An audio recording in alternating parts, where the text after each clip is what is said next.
Okay, great. So. Well, good evening and welcome to the AHPBA School of Equitable Research. Welcome to class, as they say. My name is Tim Pollock, and I am a chair of surgery at The Ohio State University, and I am also the current AHPBA president. And on behalf of myself and the association, I want to welcome all of you tonight to this important webinar. The AHPBA is deeply committed to improving efforts around diversity and inclusion. And in particular, this year, we want to be very purposeful in our actions against racism and exclusionary behavior. And to that end, myself and the other executive officers and all of our committees have embarked on a number of initiatives this year to put into place. These include the establishment of a new diversity, equity, and inclusion committee, a commitment to avoid manels during our meeting next year, as well as assurances of having diversity amongst our speakers and moderators. We also will be having a specific forum on diversity at our AHPBA meeting, which we hopefully will be having in the first week of August of next year. And during that forum, we hope to further explore call to action and where we need to go as an association to improve our efforts around diversity and inclusion. We also have established new travel grants for underrepresented trainees to attend our meetings. And we also will be establishing a travel grant for a young junior faculty member, underrepresented faculty member to visit HPB Centers of Excellence in order to foster mentorship opportunities, build relationships, and create a pipeline to the next future leadership of our association. You'll be hearing throughout the rest of the year multiple other initiatives that we'll be taking to improve diversity. And I strongly encourage all of you to reach out to me or any of the executive officers or leadership of the AHPBA to help us with these efforts. Really, we are all trying to learn from one another. As I've said multiple times, as a white man who fully acknowledges having enjoyed multiple privilege throughout my lives, I think of my life, I feel a big part of my role is to listen to others and learn. And that's why I'm very excited about tonight and learning in this class from all of our wonderful speakers.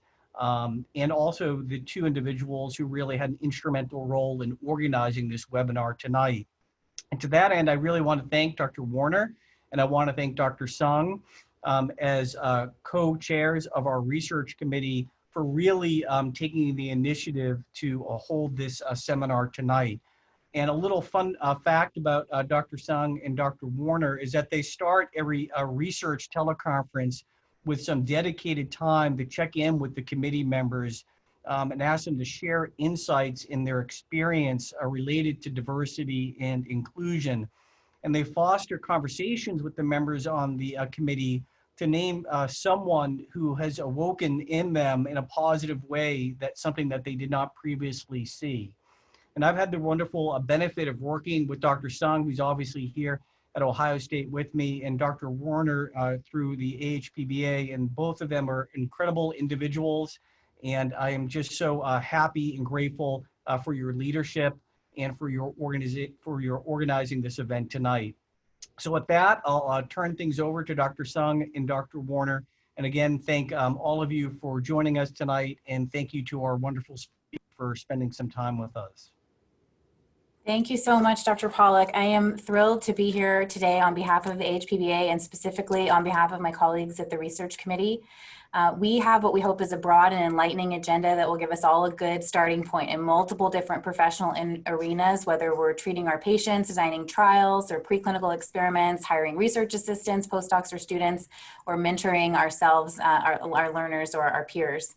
What I really love about our panel today is that each of their introducers is actually somebody who noticed the panelists' work at their own institution and brought that influence into our committee, and we're now sharing it with you and with anybody else who will come in perpetuity to the AHPBA website.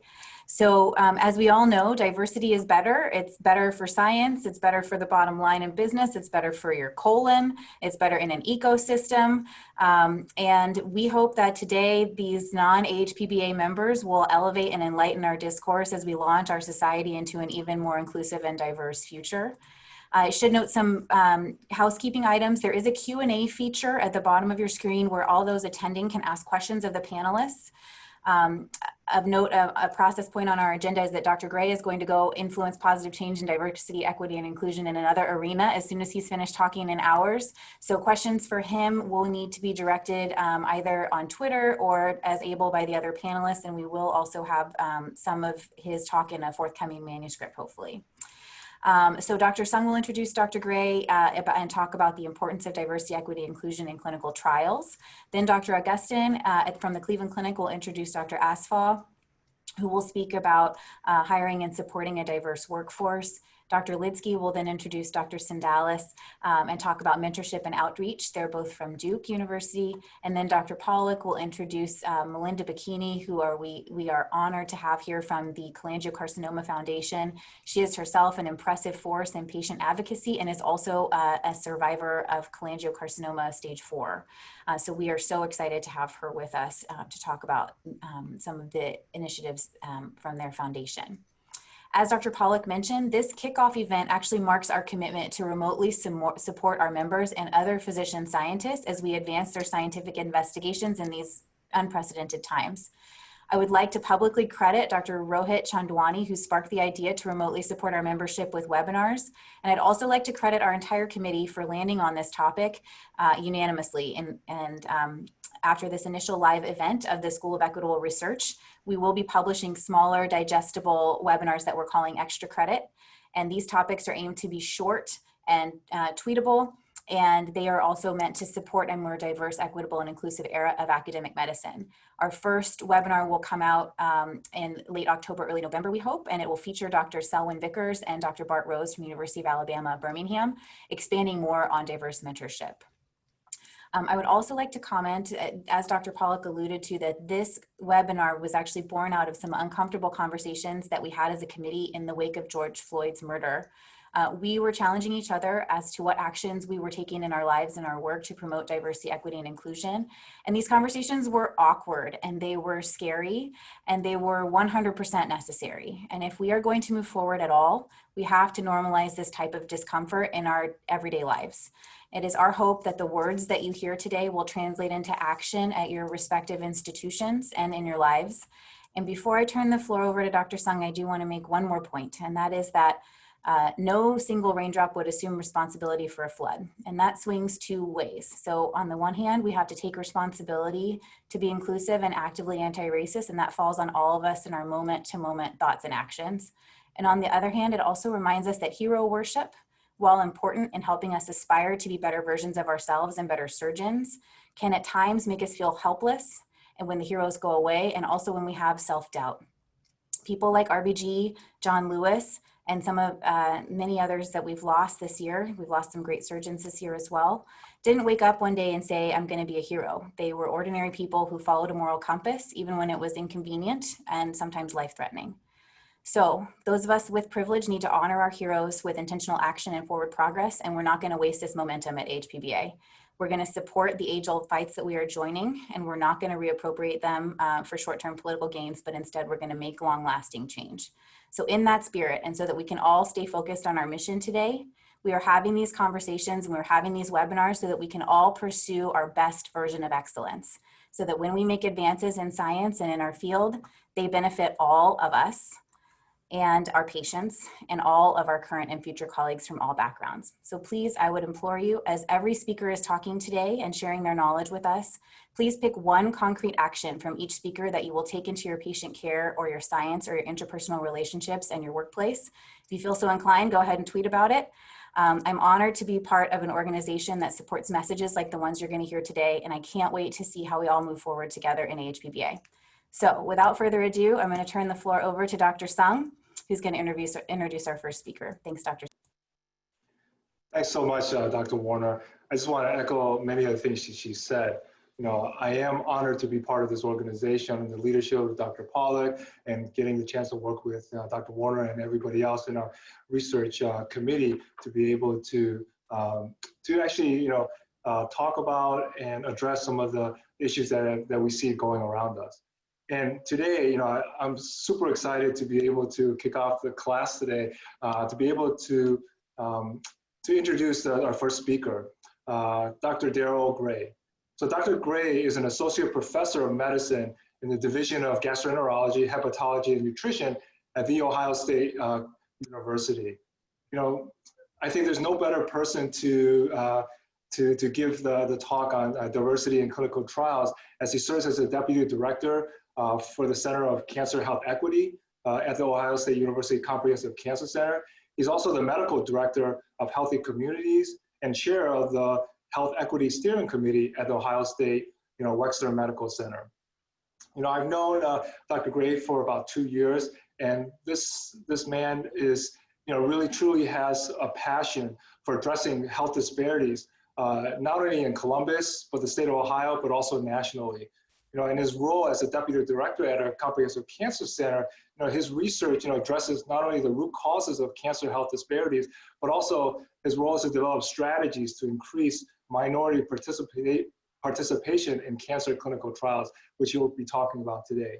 I truly am honored. If anyone has ever, seen his tweets or heard him talk, Dr. Daryl Gray really speaks from his heart, and he really impresses me as a man who is passionate about what he talks about. Dr. Gray? Thank you so much, Dr. Sung. And thank you, Dr. Pollack, Dr. Warner, the entire team who helped organize this, the committee, and just thank you to all the attendees from AHPBA who really are investing your time to learn more about this topic, and I greatly appreciate that. So thank you for the invitation, and hopefully this will be worth your time that you've invested. I have a colleague here at The Ohio State University Wexner Medical Center that says diversity drives excellence and innovations. Dr. Quinn Capers, he's a cardiologist, but internationally renowned for his work around implicit bias, diversity, inclusion, and that's something that he stands by. And certainly there's ample data to suggest that that's the case. And certainly that is the case when we talk about clinical trials. And I submit to you that improving diversity and inclusion in clinical trials is imperative, both clinically, morally, and socially. And I return to one of your comments, Dr. Warner, that really our moral compass really has to guide us to really be dedicated and more invested in helping to make our clinical trials more diverse. Because we use clinical trials, as you know, to help guide therapy. What has become standard of care is because of clinical trials. Unfortunately, what we know is that our current standard of care is based on data that has not been well represented with women, elderly individuals, and those from underrepresented minority groups. And unfortunately, what that means is the data that we have isn't necessarily generalizable to all people. And so we have quite a bit of work to do, lest we persistently contribute to disparities that we see in cancer clinical outcomes.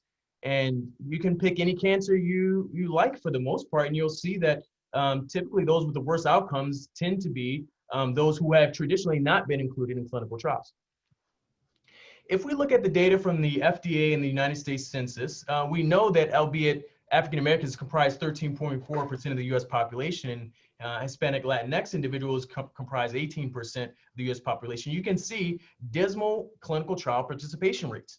5% amongst African Americans and 1% amongst Hispanic individuals.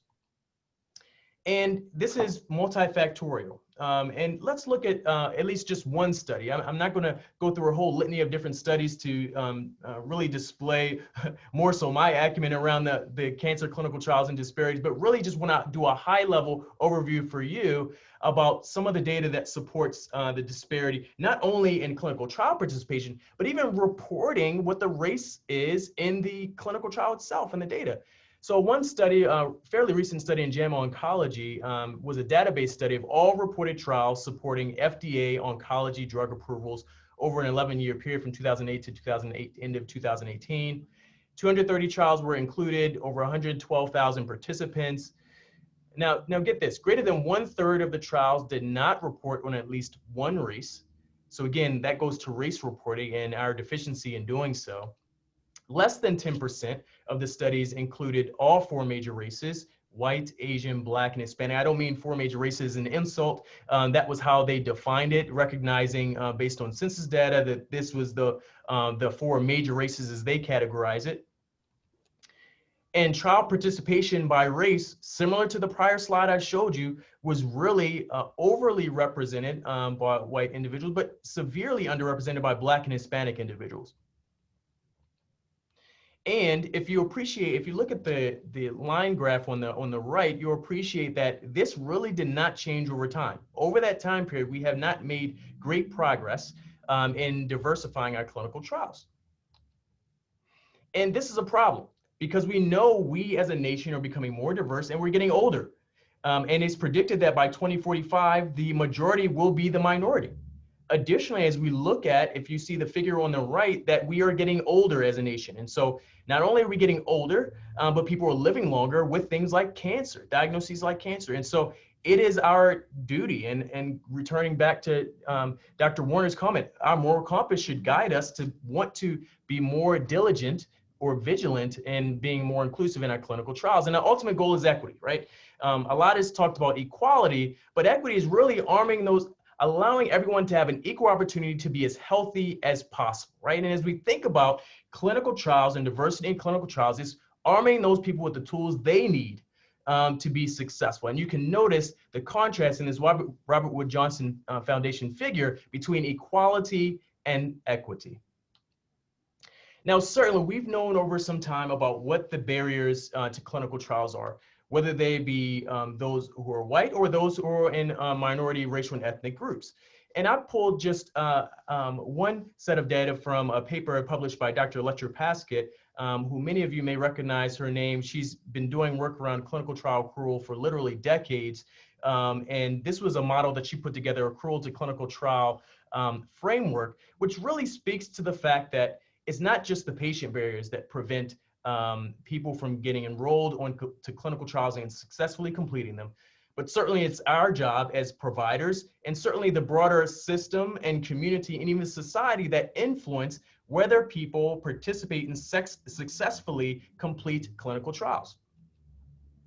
Now, the truth of the matter is too, and I referenced my colleague, Dr. Quinn Capers, again, nationally, internationally recognized for his work on implicit bias. And again, he says, diversity saves lives. Diversity drives excellence and innovation. One of the challenges is that we have biases, right? As whether we recognize it or not, we have biases. These are unconscious associations that we put together around people. And these are things that, for example, that help us in split decision-making. Unfortunately, it also means split judging, right? When we see someone, or we may have some perception about in this case, their unwillingness to participate in clinical trials. I'd like to reference one study that was done by Dr. Terrence Albrecht and her group up at Wayne State.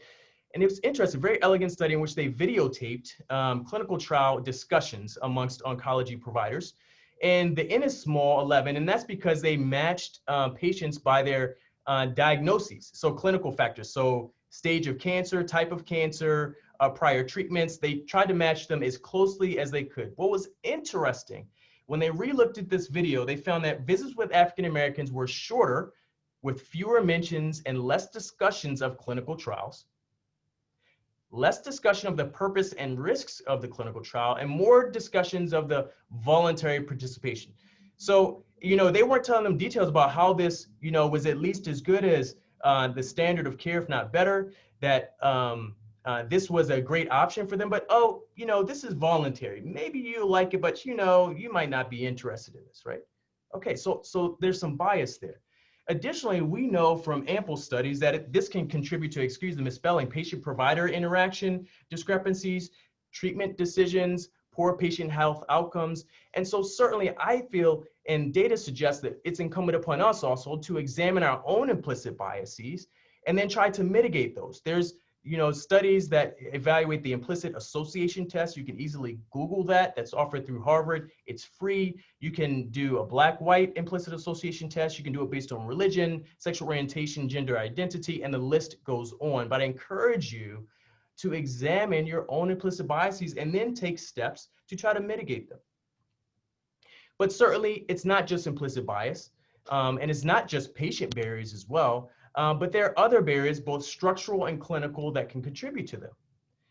I'm showing you here a figure from a systematic review and meta-analysis of 13 studies over close to 9,000 patients that examined a uniform, and it's only 13 studies because all studies had to have a uniform framework for characterizing structural, meaning was there a trial available at their center, whether community or academic; clinical, meaning once there is a trial, is the patient eligible for that trial based on that criteria; and then physician and patient barriers.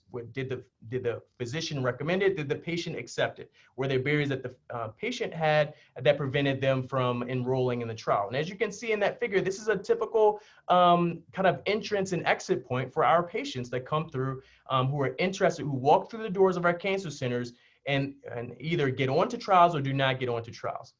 What I'd like to point out in this figure is that we see that the majority of patients who are not getting on trial, it's from what this study suggests, is that it's from structural and clinical barriers, meaning whether it's academic or community practice, the patients who are coming in do not have trials for which they are eligible.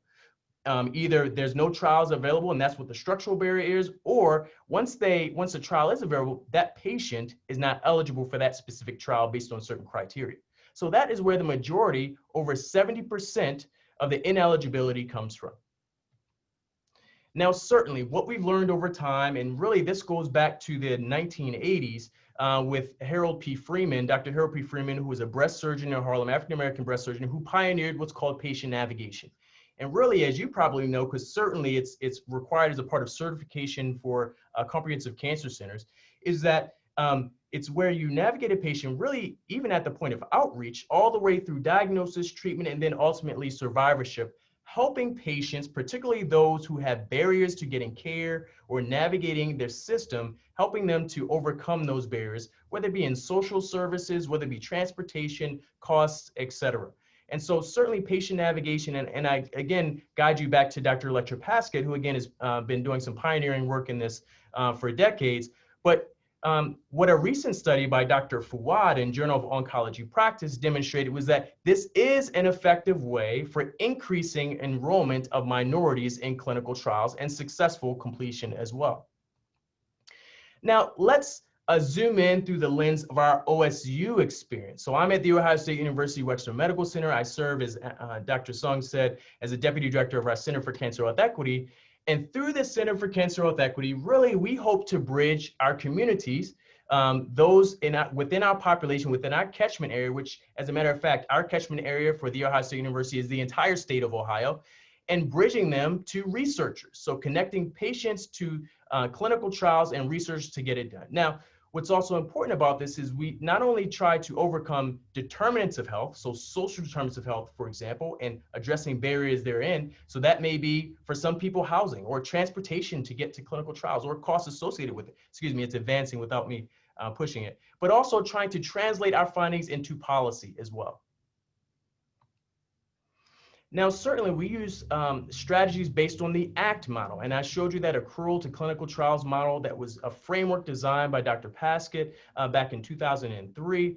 But at the heart of what we do is really around community engagement. Again, activating community members, not only to assist them and navigate them through their journey, but activating them to be more proactive. And certainly we have a structure around this in that we are held accountable to our cancer center leadership, but they've also given us buy-in and invested in this work such that we can have multi-level interventions spanning from the community level, the patient, provider, and obviously our health system or cancer center level as well. Now, at the patient level, certainly we want to make sure that all our patients have access and understand the information they are provided. And that's done through interpreter services, patient navigation, but also being boots on the ground in our communities, not just waiting for the patients to walk through our doors, but we are going into the communities with workers, community health workers that look like the people that are from that community. So, and I'll show you a picture of this, of how our staff look very much like our community. But now, obviously, in the time of COVID, we can't be as boots on the ground as we would like, so we're utilizing mobile and telehealth clinics more. At the provider level, we recognize that having a diverse cadre of physicians matters too. It not only matters as in enrollment and trying to also overcome some biases, but it matters to our patients. I can't tell you how many times I go into a community or even into my own clinic, and I'm seeing a patient for the first time, and the patient, for example, may be African-American. They say, I have not seen an African-American doctor before. I am glad to see you. So imagine the times when such an African-American patient or any other concordant physician-patient interaction happens for the first time. It's meaningful. So we also need to do better with accruing and recruiting more diverse staff and physicians. Now, part of that is when we get these physicians on board, we also are very involved in cultural competency and implicit bias training as well. At the system level, I mentioned earlier in one of the earlier slides that race reporting is a problem, right? There are many trials, about 1/3 of the trials for the one study I showed you actually show that they are reporting at least one race. So we are making sure that we're working not only with our registration staff, but Epic Encore so that everyone knows about that interface and the importance of collecting race, ethnicity, gender, and language. And that's really important so that we can then act on the data that we see, understanding that it is more accurate in that sense. Then we ensure that everything as far as the letters, the calls, the information that we're disseminating is in the appropriate language and using the appropriate pronouns for the patients that we serve. At the community level, as I mentioned, at the Center for Cancer Health Equity, we want to be a bridge between the community and the research. And so part of that is not only just being visible in the community, but allowing the community to serve in leadership roles. And that's how we leverage our community advisory boards. We have both an urban community advisory board and a rural, which is really targeted on our Appalachian and our Amish population as well. And you can see a picture of recent pictures with our community advisory boards. Now, this goes back to an earlier comment I made. It's extremely important that our staff represent the communities that they serve. And so what you can appreciate here, whether it be our senior staff, such as program managers, whether it be our community health workers, which I'll show you on another slide, or our patient navigators, they look like, and they are from the communities that they are served. Take, for example, Natif, our immigrant and refugee outreach. He is Somali, and we have the second largest Somali population to Minnesota. And so he is out there helping us to build relationships with our Somali community, importantly, because they need cancer care just like anyone else. And you can see in our staff and our patient navigators, similarly, they represent the population that they are serving. Ultimately, what we do is really, we're accountable to our comprehensive cancer center, but we're accountable to our patients. And we try to help identify barriers to accrual, assess and revise our own strategies, and then meet about it and discuss ways in which we can continuously improve. Not only do we meet with our leadership, but we meet with our community advisory board so that they can tell us, the community members can tell us ways in which we can be more present, ways in which we can help overcome barriers, or things that are relevant to their community at the time. And I don't just say this out of the side of my cheek, it's the fact that it actually is moving the needle. So with these interventions, we have seen improvement over time. This is data that I just pulled from our recent CCSG grant. Some of you may be at cancer centers and may have some, well, I know I have PTSD from the recent NCI visit. We did get an exceptional rating, thankfully, but it's not something I'm looking forward to going through for another 5 years. But you can see that we did move the needle with some of these interventions as well. In conclusion, we have work to do to increase diversity in clinical trials. It's imperative. It's part of, what our clinical, our social, our moral imperative is. We need to do better with patient navigation, community engagement, and data reporting. And I hope that some of the experiences that I've shared with you from Ohio State give you some insight that you may be able to apply at your own center. With that, hopefully I kept to time. I know Dr. Warner is a strict taskmaster, and so I tried to make sure that I was on time, definitely not over. I would love to be below, but thank you all for your time and attention.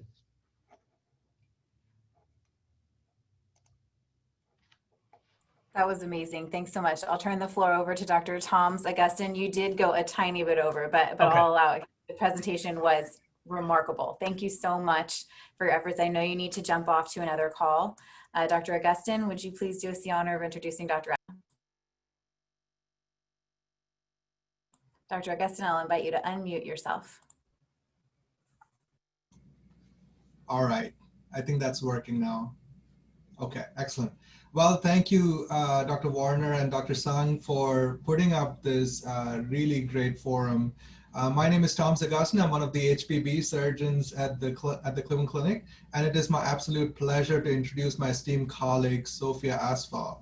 She completed her medical degree from the Southern University School of Medicine, and then proceeded with her general surgery residency here at the Cleveland Clinic. She then went on to complete her trauma and critical care fellowship from the University of Pennsylvania.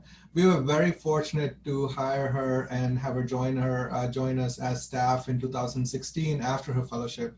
And very quickly, Dr. Asfal went on to lead numerous roles in our department, including being the associate program director for the Cleveland Clinic General Surgery Residency, the medical director of the surgical ICU at our Hillcrest campus. She is also the vice chair for wellness and diversity within our department, a department which I would remind folks has over 100 general surgeons and subspecialty surgeons, where she leads just numerous efforts to create a more diverse, equitable, and wholesome department, which is as equally focused on productivity as it is on physician well-being.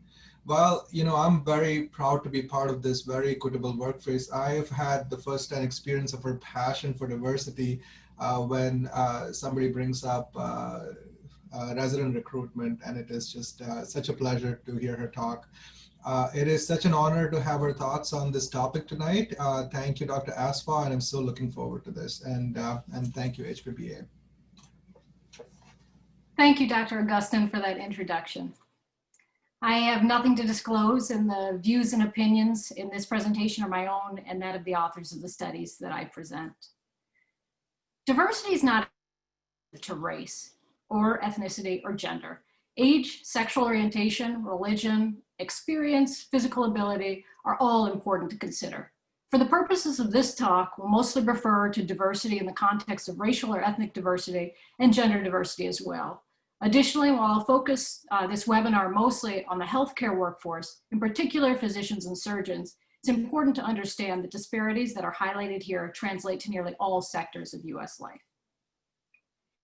Beginning to define on why diversity, inclusion, and equity in healthcare are important, we must first understand the problem. I'll separate these into patient-related problems and personnel-related problems.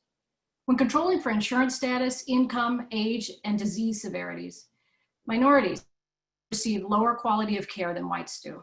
Healthcare is laden with racial and ethnic disparities. They're less likely to receive bypass surgery when medically indicated, less likely to receive adequate pain management, less likely to be treated with medications for infections like HIV, more likely to go amputations or bilateral orchiectomies. There's an increased maternal and infant death rates among Black, African American, and Native American populations. Blacks have a lower life expectancy than whites, and are more likely to die from stroke, cancer, or diabetes. And underrepresented minorities in general are more likely to die from homicide. In the mid-1800s, the first Black and female physicians graduated from US medical schools. Interestingly, in 1837, the first Black man graduated from medical school, but that was in Glasgow. Nearly 200 years later, significant disparities and underrepresentation exist. Ethnic and racial minorities and women are severely underrepresented in academic medicine. Blacks have made the least progress, and there's greatest disparities at the highest levels of medicine. Women and Asians are more successful than Black, or African American, or Hispanic and Latinx minorities in entering medical school and the academic medical pipeline. White men are more likely to hold senior level positions in healthcare than minority men. White women are more likely to hold senior level positions than minority women, and this gap has only widened. Minority faculty are promoted at lower rates when compared to white faculty. Women remain underrepresented in academic surgery at nearly every level. There are lower rates of surgical residencies, and they're more likely than their male counterparts to consider leaving residency training. This is probably because of a lack of effective mentorship, inadequate support in your early career, competing household obligations, and a lack of defined or established promotion tracks, especially for part-time surgeons, and conscious and unconscious bias and sex discrimination that exists. But perhaps some progress has been made overall. The proportion of female medical school graduates was about 7% in the 60s, and now it's over 50%. About 35% of active physicians are women, but in surgical specialties, we make up less than 25%. If we look at this study by Shaw in 2020, we see that about 11% of female faculty in 1997 or faculty were female. Moving to 2017, about 20 years later, we've increased to 23.5%. That's a net gain of almost 12%. The percentage of underrepresented minority graduates was less than 3% in the 70s, and we've jumped to about 10.3% in 2015. The mean change for underrepresented minority faculty members was less than 3% over a 20-year period, and the median was 2.3%. Focusing on surgery in particular, we see that in 1997, there was less than 7% of underrepresented minority, and in 2017, there was less than 9%, for a net of about 2.1% change. This lack of significant progress also translates to research and research funding, and we've heard a little bit about that from Dr. Gray. A recent study by Barry and colleagues found disparities in grant funding. This is within departments of surgery and in PhDs with NIH R01 funding. White researchers in general receive NIH grants at nearly 2 times the rate of Black researchers, and this controls for training. Between 1998 and 2017, only 31 or less than 0.5% of the over 9,000 NIH grants awarded to academic surgeons were Black women, and less than 2% or 163 were Black men. There were applications submitted, and fewer than 12 Black women surgeons, or 15%, were awarded funding. Compared with NIH R01 applications from white applicants, Blacks were less likely to receive awards. And when controlling for demographics, education, training, employer characteristics, NIH experience, research productivity, Blacks were 10 percentage points less likely to receive R01 funding when compared to whites. Focusing specifically on opportunities for Black or African American women and men in academic surgery, Barry found striking underrepresentation also still exists. In the United States, there are about 15,700 academic surgeons. About 15% of those are white women, 50% are white men, less than 1% are Black women, and less than 2% are Black men. So as you can see, significant disparities still exist. These disparities widen as you climb the academic ranks from instructor to assistant professor, associate professor, and professor. When it comes to Department of Surgery chairs reported by the AMC in 2017, there were no Black or African American or Latino or Hispanic American female chairs, and a paucity of female chairs in general. We'll highlight that there are 2 Asian chairs and only 12 white women. And in general, there were limited numbers of underrepresented minority men. Lack of senior women, underrepresented minorities in academic surgeries results in a domino effect for recruitment, mentorship, retention of minority students and faculty. And this perpetuates a cycle of underrepresentation. One might argue that the population of underrepresented minorities dwarfs that of the majority, and that there have been small increases in the complement of underrepresented minorities in medical school, in graduate school, as residents and faculty. But the data shows significant disparities still exist when compared to the demographic makeup of the United States. As we increase in diversity in society, there will be a shift in the majority-minority balance by mid-century, as Dr. Gray alluded to. Hospital demographics reflect this, but diversity in healthcare and healthcare leadership does not. Why does this matter? As we have measurable disparities exist when considering the healthcare of minorities. If the medical and or physician workforce mirrors the US population, there could be a potential decrease in healthcare disparities. Racial and ethnic similarity between patients and physicians results in increased patient satisfaction, increased trust, and increased visit times. Underrepresented minority physicians also disproportionately serve underserved populations and treat more minority patients. Black and Hispanic Latin American women are more likely to provide care for the poor and those on Medicaid. This improves access to high quality care for the underserved. It improves greater health equity and enhances community relations and the ability to positively affect community health.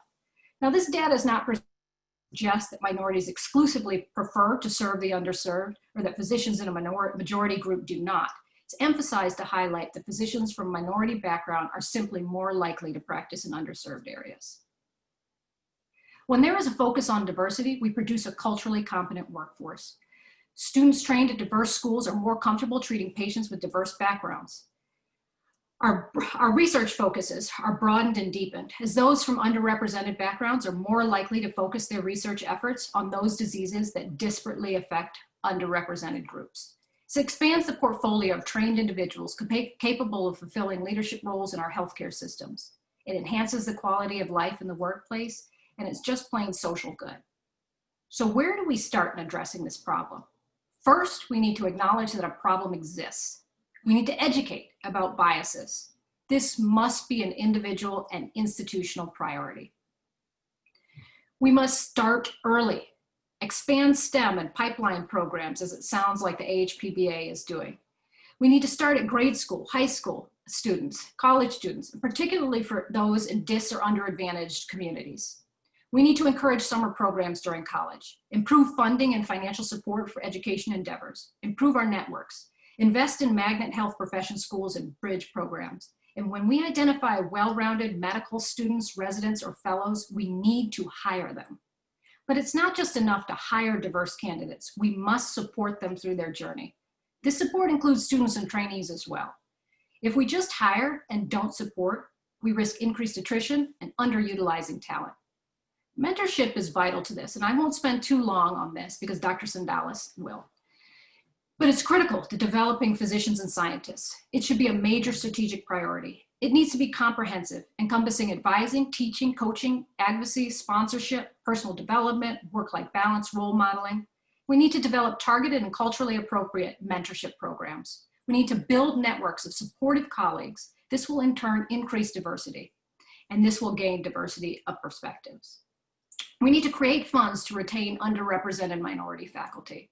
We need to fund leadership development courses for individuals with promise. We need to partner with local communities and government agencies to create more funding opportunities. We need to hire locally, especially in cities that are heavily populated with underrepresented groups. And we shouldn't just use our diverse hires as placeholders or tokens. We need to actually utilize their skills and knowledge base. Every institution should create a multi-year, multi-decade plan for diversity, equity, and inclusion. And we need to be accountable and have measurable metrics. We need to create succession plans to include diverse candidates. This knowledge must be passed on. And we need to partner and have institutional memberships with organizations like SBAS, or the Society of Black Academic Surgeons, the NMA, the LSS, the AWS, and by no means is this a comprehensive list. We need to host events and sponsor visiting professorships from these organizations. And we need to understand that talent attracts talent. One reason why certain groups remain underrepresented and there's a lack of upward mobility is non-uniformity in the subjective nature and criteria for advancement. In order to support a diverse staff, we must be transparent. We must be transparent in policies regarding recruitment, hiring, and promotion, require formal search committees to become part of the hiring process for every leadership position, and each member should complete unconscious bias training. We need to ensure every candidate pool has at least one underrepresented minority and one woman. We need to widely publicize opportunities, define clear pathways for advancement, develop objective and transparent tools for evaluating successes and milestones. We need to publish statistics on ranks, promotion, and eligibility with demographic characteristics.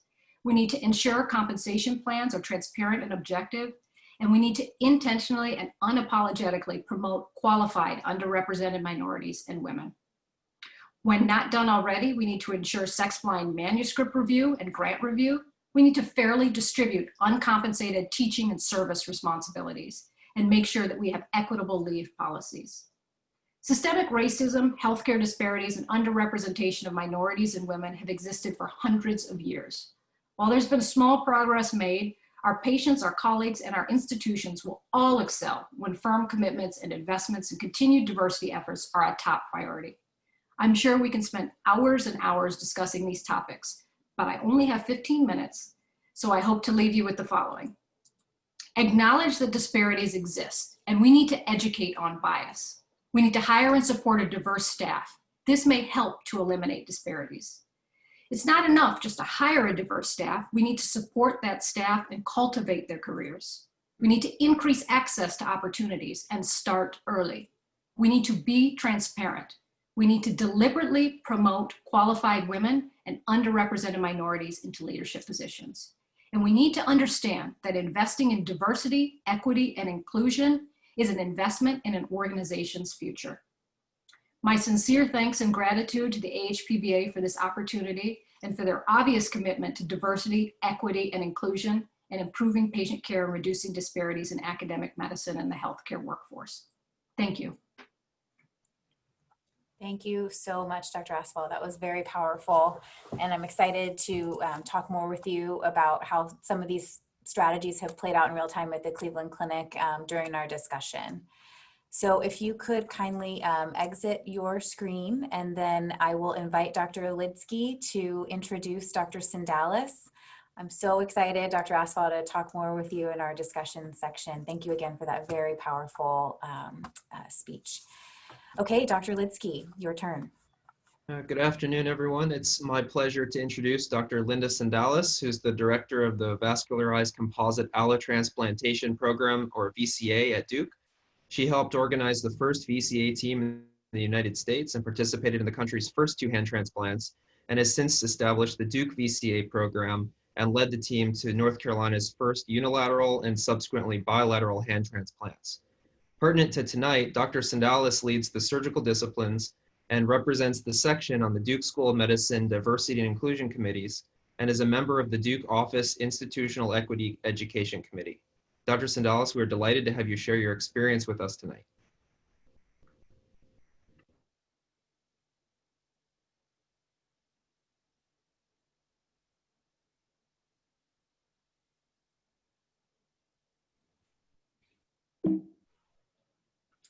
Thank you, Dr. Litsky. I'm trying to.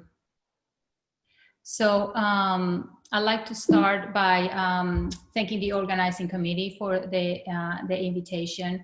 I'm going to switch gears a little bit. I'm going to share with you some of the work that we have been doing at Duke with one of the most vulnerable pockets in our community in Durham, and how we have been trying to elevate at-risk children through the programs that we have established. I would also like to, at the end, share just a couple of things that we are doing in our Diversity and Inclusion Committee, which goes in parallel and follow what the prior speakers have mentioned already. So people volunteer for a variety of reasons. You know, for some, it offers a chance to give something back to the community or make a difference to the people around them. For others, provide an opportunity to enhance the skills. But I think after all, everything that motivates us is rewarding. And as Edmund Beck said, life is not about you, it's about everybody else. In our community in Durham, we have 28% of child poverty rate, and longitudinal studies have shown that stealing, vandalism, and childhood are predictors for delinquency, and chronic delinquency is associated with social disorganization, violence, parental criminality, substance abuse, and exposure to violence. We also know that schools can alleviate the influence of these factors by enhancing the students' academic performance, and having a mentor positively impacts the academic achievement of youth. So we also know, as other speakers have mentioned, that diversity enriches a positive community, and enhancing diversity also promotes novelty and innovation. However, an essential component of a diverse and inclusive environment is an open dialogue and sharing personal or professional feelings in a way that is non-threatening and without the fear of being judged. These conversations can be difficult, but are in certain cases necessary to advance a positive and productive community. The people's desire is to be in a community, and that sense of being in a community is crucial for success. So in our community, one of the trauma surgeons, Joseph Moyland, founded in 2002 the Durham Nativity School, which we call the DNS. So the DNS is a tuition-free middle school for underprivileged boys who have the ability to achieve, but they have no resources to attend school. Currently, 90% of the graduates have attended private college, 82% have attended college, while 80% of them, their families qualify for the federal meal program. So we wanted to think about a way that we can mentor and stimulate and provide the opportunity to these vulnerable children through surgery. So we founded the Academic Success through Surgical Education and Training Program, the ASSET program, in 2005 when Ted Pappas and some of us sat down and thought of a way that we can provide to them what we provide basically to our medical students and our residents in surgery. We went ahead and planned the different sessions and started with the registration of the program at Duke and followed up all the requirements in addition to the generating the consents and the agreements.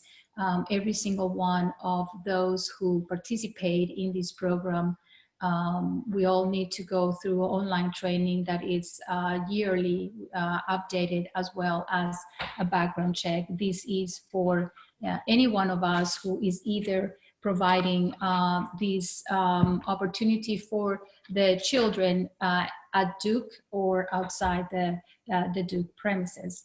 The aim of our program is to support and promote high achievement through surgery. And we run basically two specific models. I am going to share with you a little bit more granularly on each modules, but I want to highlight that we basically invite anybody from the section of surgical disciplines to volunteer, and we have had basically every single specialty and multidisciplinary from represented volunteering through these sessions, which we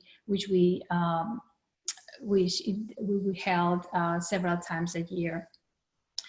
One of them is the mentoring, which is a longitudinal mentoring sessions. This module is basically just led by faculty for role modeling. We also provide specific career orientation. It focuses not only on nurturing perseverance and fostering curiosity, but also it is either on an individual basis or in a very small group of no more than 4 students at any time. We do these modules or these sessions once a month. We also have anatomy simulation and surgical workshops. Basically, what we do is we host the children in our facilities, either at the fresh tissue lab, which has like a simulation of the operating room, or an actually operating room at the DLR, which is the facility where we do surgeries in preclinical models. We coordinated this with the science teacher at the school to make sure that they not only is incorporated and is in parallel with the student science curriculum, but it also is in line with their cognitive development. We hold these sessions twice a year, or at least pre-COVID was twice a year. Now we are moving it to virtual as possible. In addition to the hands-on, we also provide a didactic session where we introduce surgery to the students. It has also a test before each activity and the same test after the activity, which was designed by the teacher at the school to provide us a little guidance into how much the impact of this session had in knowledge and growth in the students. So we're reaching into these vulnerable children. I'm gonna walk you through some of the more operational. We have the stations per no more than 3 or 4 students at a time, and basically they just as we call it, and they get excited. They just surgeons for 2 hours. That's how long each session lasts. They do suturing, and the exercises, we do it in swine pose, so that at the same time of providing some, showing the, skeletal muscle and a little bit of the anatomy, they also do some suturing. At the SEAL lab, that's where, as you know, we train our residents. We bring them as another session to the SEAL lab where they, as you can see, they practice laparoscopy, endoscopy, they train, or at least try in the Da Vinci. And all these activities are led by our faculty or our family from Duke Surgery. We also provide a station or a few stations for emergency procedures, or that is led by the faculty from the emergency department, where they, as you can see, the ultrasound, they learn how to do, some of the first aid interventions, they intubate and learn other things. We have expanded these over the years. We have now included also children with disability. This particular session was with children who were deaf or hard of hearing. The interpreters from the school came with the students and helped us interpret during the sessions, and they basically do exactly the same activities that our residents go through the surgical training. We have continued, it's been growing, and now we are partnering with other organizations to bring their groups and expose them. This is just an example of the group with the SNMA, as well as the group that is led by our students' interest group for general surgery with the Health Career Academy, which is also a school in the community. Currently, in the last 5 years, we have done 20 sessions, more than 300 participants. In terms of an activity school, there has not been yet somebody that has gone through medical school. However, one student, through the mentoring that we provide, has recently graduated from college, is conducting research and plans to apply to medical school. We compiled these experience, and the manuscript has been submitted for publication. We also do outreach in other areas. This is just an example of, again, one of our faculty who leads conversations with people from the community to educate on different surgical conditions. We have done well, and we are now in more conversations with not only internal groups but external groups to expand the ability for us to provide some surgical education or in topics related to surgery in our community. As we have spoken about already, the importance of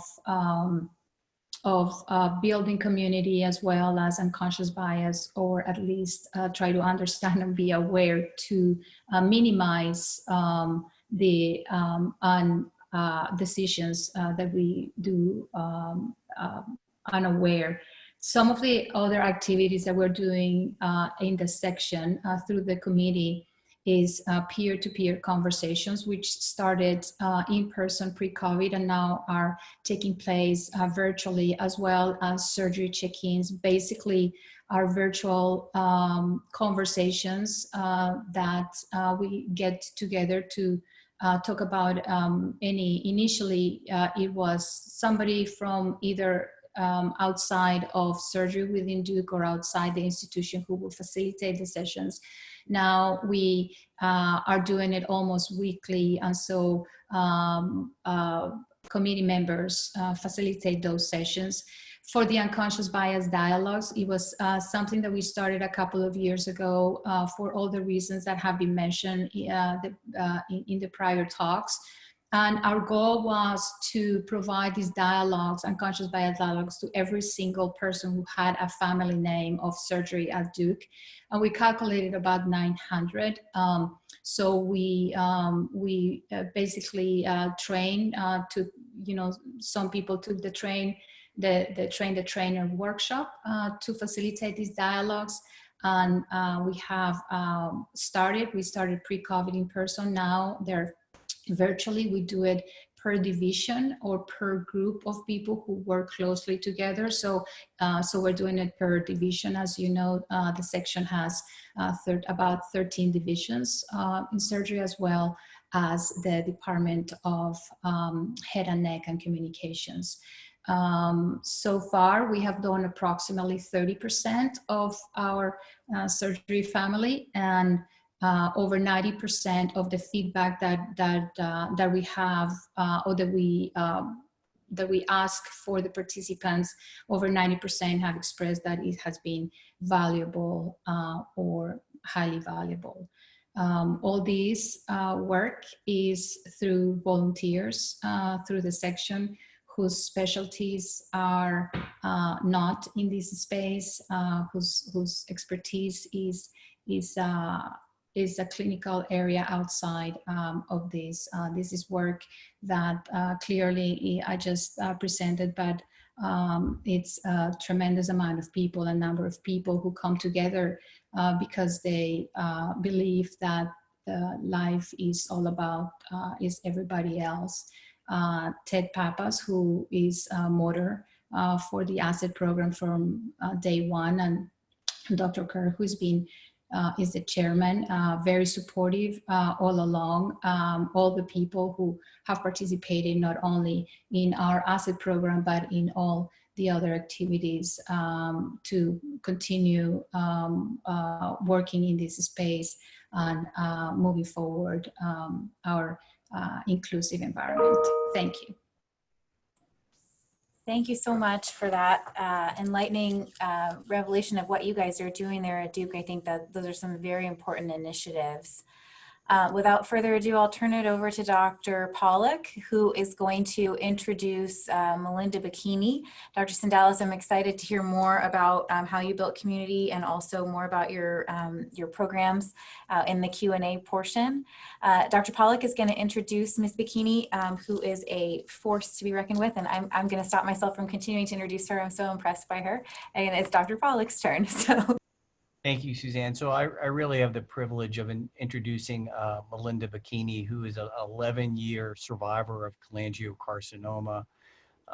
She was treated at the NCI in 2012 with a clinical trial using adoptive cell therapy.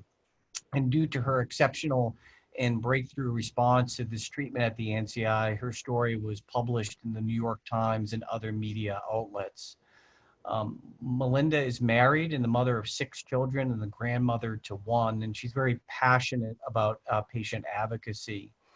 Her personal experience with previous and current treatments allows her to have great insight to patients participating in clinical trials. Her current position as Director of Advocacy for the Cholangiocarcinoma Foundation allows Melinda to interact, support, and educate others who have been touched by that cancer. And she has shared her story with many cancer patients in the hopes of giving them encouragement as they deal with their illness. As noted, Melinda is on the Cholangiocarcinoma Foundation, and she has also served on really innumerable other task forces at the NCI, at ECOG, and at other clinical trial associations. She also was a panelist at the White House with regards to the Cancer Moonshot Community Oncology event. And she has spoken to multiple senators and before Congress with regards to accessing quality cancer care. She continues to share her personal story And we are extremely excited tonight that she has agreed to join us to talk a little bit about efforts towards inclusion in patient advocacy. Melinda, thank you so very much for joining us tonight. Thank you so much for the wonderful introduction, Dr. Pollack. I appreciate it. My name is Melinda Bikini, and I'm with the Cholangiocarcinoma Foundation, the Director of Advocacy. And I'm proud to be here to talk about some collaborations and initiatives that the foundation has that I believe fosters promoting diversity and equity and inclusion in all areas. Again, I'm from Billings, Montana. I'm a wife, mother to 6, grandmother to 1, and I'm here today because of a clinical trial. Because the results were so good at my clinical trial, I felt really obligated to pay it forward, find a way to pay it forward, and I found that way with advocacy. I began volunteering with the Cholangiocarcinoma Foundation about 10 years ago and came on a little over 3 years ago as the Director of Advocacy. And I do serve as an advocate on several different panels, NCI Hepatobiliary Task Force, ECOG Akron, and the NCI Council of Research Advocates. The Cholangiocarcinoma Foundation's mission is to find a cure and improve the quality for all of those affected by bile duct cancer. It was founded in 2006. It's a nonprofit organization that's dedicated to supporting, educating, advocating, researching, and assisting those affected by cholangiocarcinoma. So some of the things that I think of when I think of disparities and diversity and equity and equality and inclusion, especially for research when it comes to the cholangiocarcinoma community, I think about access, or I should say the lack of access to care, to clinical trials, and to experts and to resources.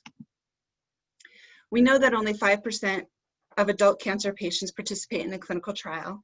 And because of that, we have slow accrual, slow progress, which limits our options to increase quality of life and life expectancy. We also know that 85% of adult cancer patients are seen outside of a major cancer center, where in a major cancer center, they would have access to a multidisciplinary team, biomarker testing, and the opportunity to enroll in clinical trials. In a survey of over 1,000 pancreatic and cholangiocarcinoma patients that was conducted in 2019, over 80% of those patients said they're willing to participate in a clinical trial. Obviously, they just need the access or the ability to do so. One way the Cholangiocarcinoma Foundation wants to help increase their access is by educating the community oncologists and patients about biomarker testing and to increase clinical trial participation. We recently launched our Biomarkers Matter initiative and are working hard to make sure it gets out into the hands of all providers, patients, and caregivers touched by cholangiocarcinoma. We're also working hard to promote this easy to understand animation to tumor agnostic patients and groups and to their providers, especially those in a community setting. We are partnering with Komodo Health to form an outreach to community oncologists in hopes to educate them on the importance of biomarker testing. Our partnership with Komodo Health is also being used to identify untapped potential areas for outreach and by understanding the related disease area. CCF's goal is to bridge the gap for those who struggle with diversity, equity, and inclusion to research by providing resources for patients, caregivers, and professionals. We want to help facilitate common goals and objectives and convene parties, and then we want to be able to track our metrics. We've been gathering information in our patient registry for years to be able to better understand cholangiocarcinoma. We've recently upgraded the patient registry to gather more pertinent information to better help researchers who are involved in the cholangiocarcinoma area. Currently, the patients in the registry are a global representation, with the vast majority being in the US. We are working to expand our global outreach more. At present, the data for ethnicity in the registry is listed here. We know we have work to do to get a better representation of all races, and we are working to do that. Most patients listed in the registry at time of diagnosis either lived in a suburb of an urban area or an urban area itself. The results of an international research study conducted by Accenture of 4,000 patients in multiple disease states from the US, UK, France, and Germany hit home with the Cholangiocarcinoma Foundation and allowed us to focus our efforts where they count the most.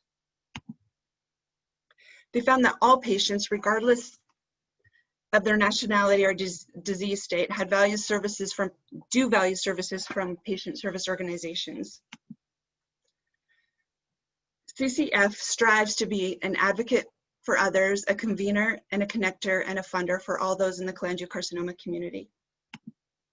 They also found that patients say that they trust the information that they get from patient organizations and find them easier to engage with. CCF shares information through providing patient advisory boards to industry and academia partners, hosting patient and caregiver support groups, and providing educational webinars. We are working closely with the FDA to provide feedback on revamping the eligibility criteria for clinical trials. We partner with Citizen to help patients gather their medical records, contribute to research, and donate their data to research such as through the patient registry. We partner with investigators to list their clinical trials on our website to be shared with the cholangiocarcinoma community, and we strive to provide strong initiatives to community providers and patients about the importance of biomarker testing. The study also shows that in the US, 72% of patients report that their condition has a daily emotional impact. CCF offers a patient a way to connect through a program called Cholangio Connect, a mentorship program where patients and caregivers are matched to other patients and caregivers who want to help. They are provided one-on-one support, and in the last 2 years, more than 273 patients and caregivers have been connected through this program. We strive to have a robust patient education and advocacy program that reaches thousands of patients and caregivers by ways of the website, social media, and email promotions. We have our own Dr. Giles that provides emotional support through webinars, such as targeting ways to deal with anxiety and depression. The study also showed that 88% of patients access content via the patient's organization's website and email. The Cholangiocarcinoma Foundation received almost 300,000 visits in 2019, over 760,000 page views in 2019, more than 5,500 weekly visits, and countries that most visited the site were the US, the UK, Canada, Australia, and India. We have a presence on all social media platforms and are also engaged with the private patient caregiver support groups on Facebook that have thousands of members. The study also showed that patients place almost as much trust on a patient organization as they do for their therapy and clinical trials as they do their own doctors. CCF provides a newly diagnosed program that helps patients navigate treatments, clinical trials, second opinions, connect with support, and let them know that they're not alone in this diagnosis. We encourage them to connect with our partner Citizen to gather their health records for free in order to have access to second opinions and clinical trials. This week, we will be launching the Clinical Trial Finder with Citizen, which will match patients to clinical trials based on the inclusion-exclusion criteria of the trial and the patient's current medical records. This trial finder is free to the patients and will give them the opportunity to discuss options with their medical provider. We encourage patients to check out the specialist map provided by data from Komodo Health. The criteria of being a provider listed on the map is a provider must treat and manage the highest number of cholangiocarcinoma patients, receive referrals from and work with many other cholangiocarcinoma specialists, publish research and participate in clinical trials for cholangiocarcinoma. And please note that this map incorporates clinical and scientific activity for providers across the nation to find the most active healthcare providers and researchers in cholangiocarcinoma.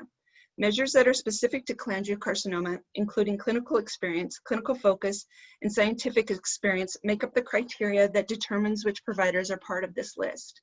The data is refreshed quarterly, and providers may be added or removed based on the latest information. We are working on developing a nutritional resource for our cholangiocarcinoma patients.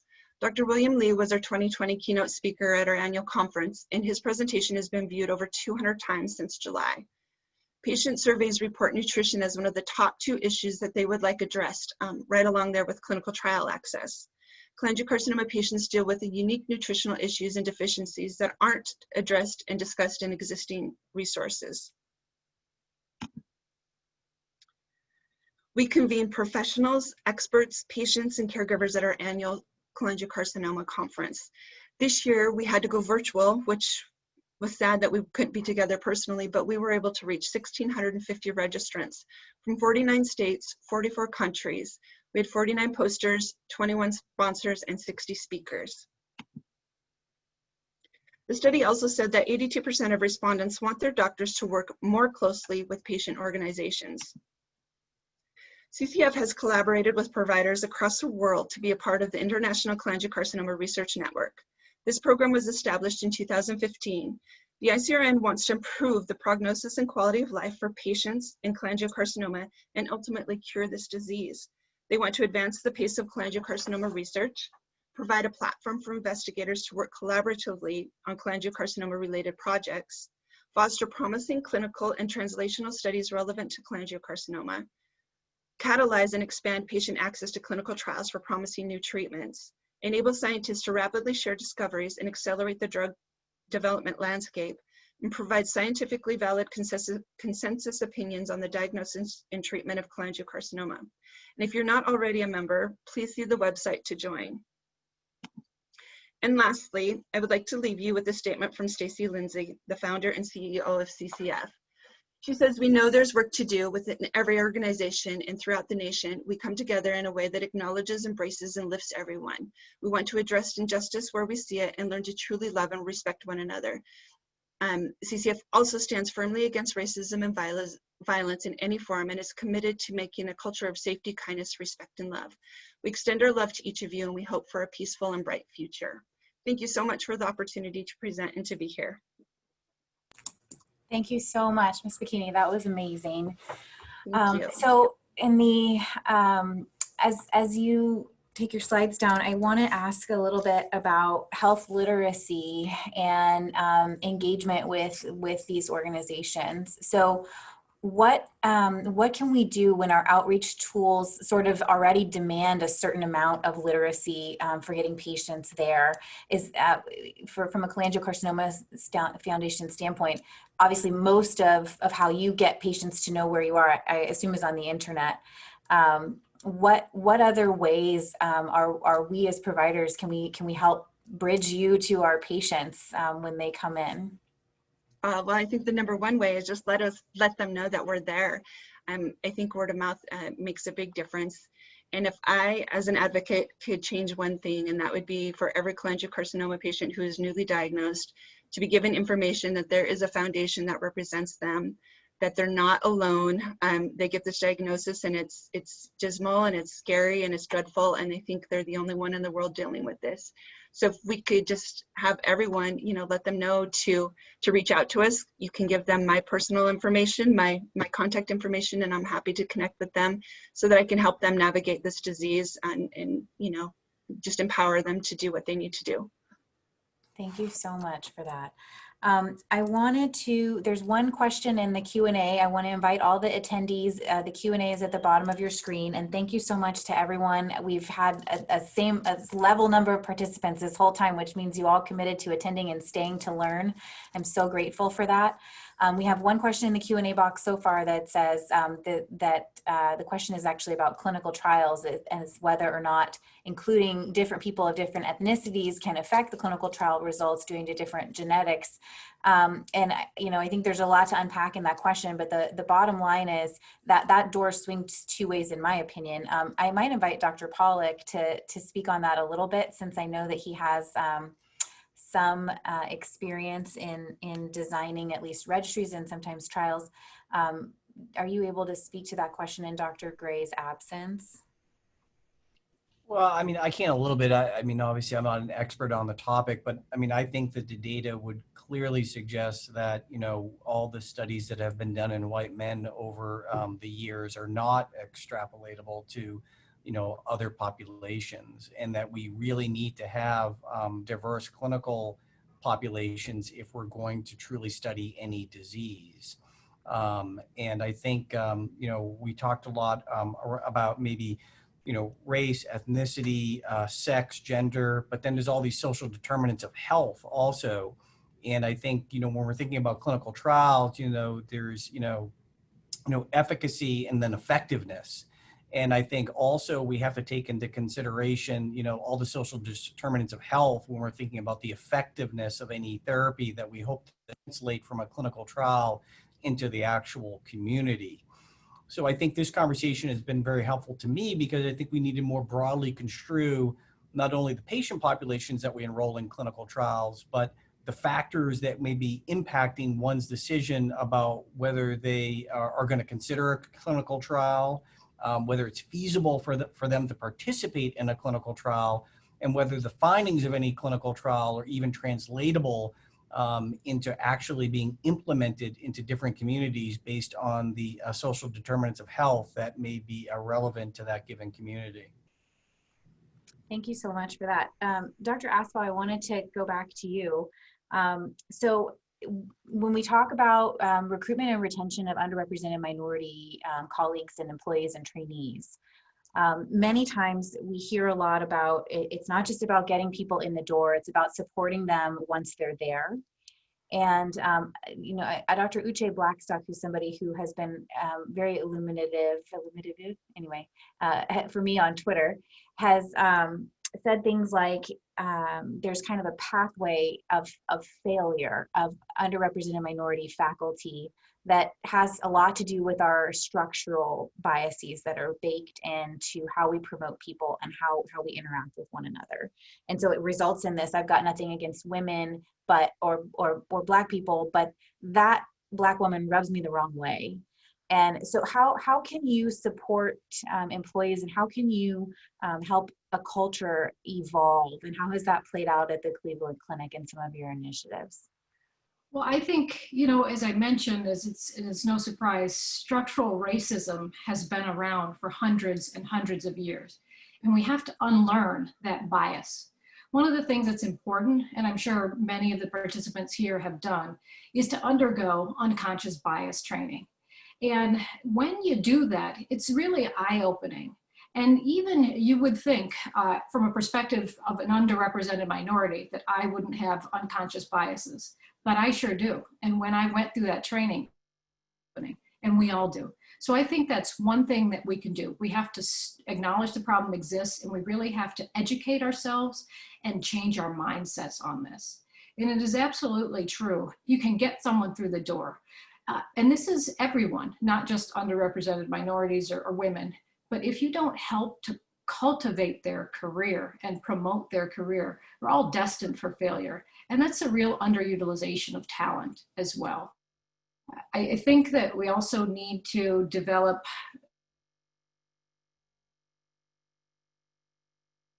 pathways and trackways, even specifically for underrepresented groups or other groups to help cultivate and support them. So from day one, start a mentorship and have, you know, monthly meetings or whatnot. And this might not just be with a one-on-one mentor. This might be with a whole mentoring group. That's one of the things that the Cleveland Clinic has done, and I'm so grateful to them for investing in me and my career, is invested in me participating in leadership courses and mentorship groups and mentorship courses.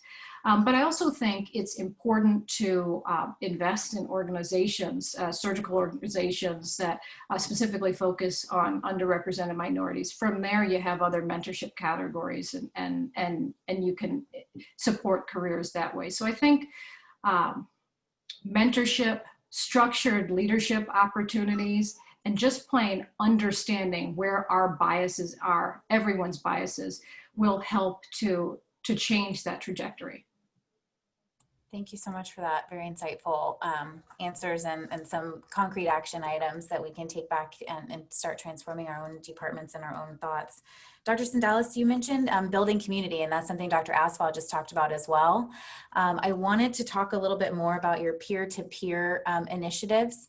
The mentorship initiatives that you've got with at-risk youth are simply amazing. So I have two questions for you. And first is with the peer-to-peer conversations and mentorship, what exact form does that take? How do you assign the peers who are speaking, and how did that evolve at your department for those departments that might be looking to start something similar? And secondly, with the role modeling for the at-risk youth, what will you do with in terms of next steps for those kids as they move on? You know, they've had their initial exposure, and how can we support them further? Thanks for your insights. So yeah, well, thank you for the questions. Both are important. So in terms of the peer-to-peer conversation, we have 6 sort of different settings. The most common has been the pre-COVID, it was like over dinner. So we decided that we were going to sort of invite people, and I want to clarify that every invitation that we sent out to the section is to everybody, APP, staff, faculty. So we really are very inclusive. So every invitation goes to the 900 people. The topics vary. We actually ask people, we sort of ask the people, what would you like to talk about? So we send out sort of a general sort of Qualtrics type of, or survey type of thing to get feedback on the topics that they want to talk about. And then depending on the topic, then we invite a facilitator, either from inside or outside of Duke, to just facilitate the conversation. Now that it's virtual, everything has a silver lining. The virtual have been really well received, and the opportunity of having a much broader, the outreach is much broader, because the number of people who can join virtual is much larger than the number of people that we have at a dinner, around the table. Those have gone so well that, in fact, people from the actual virtual sessions have actually formed subgroups, and they are having these conversations every 2 weeks. So it's in the calendar. Every 2 weeks they get together and they discuss different things, and the topics depend on what they want to talk about. So in that, collaborations have come out of that. More outreach has come out of that. They have discussed, articles on this space. So it's very organic, but it's been very sustainable. In terms of the mentoring for the youth at risk, I think that's one of the beauties about our program, that is longitudinal. So because they are in our community, they start within the DNS, Durham Nativity School or others, but they can continue the mentorship for years even after that. So even in college. So we have that sort of student that is now, out of college, and he continues with the same mentor who is a Duke faculty. So they have that possibility as well. Thank you so much. And in the very short amount of time we have left, Dr. Sabogal from Bogota, Colombia has asked a very important question, actually, which is, while we're talking about being inclusive, sometimes I certainly forget to expand this conversation beyond the borders of the United States. And he has asked a very important question, which is, how can we improve participation in trials and access to things like the Cholangiocarcinoma Foundation in other countries?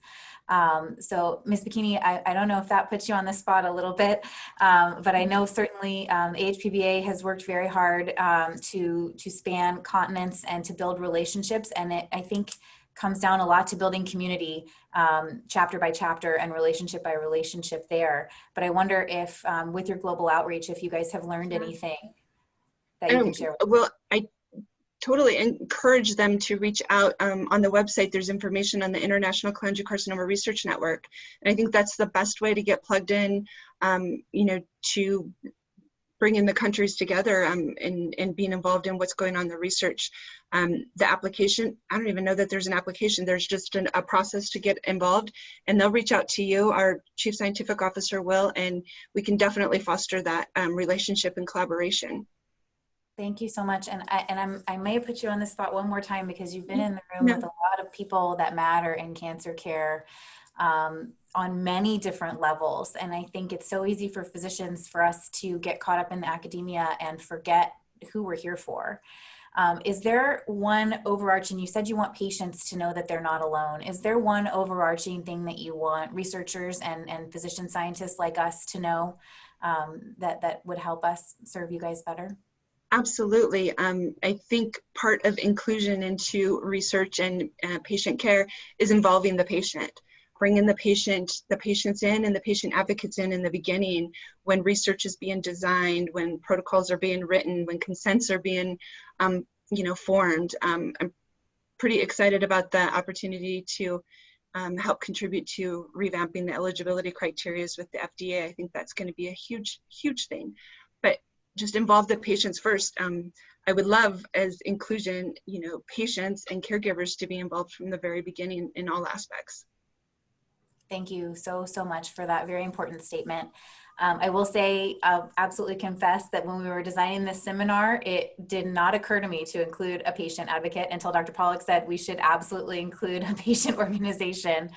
And it's just so easy to forget that you guys are right there, your treasure troves of information. And we sit here creating databases to mine.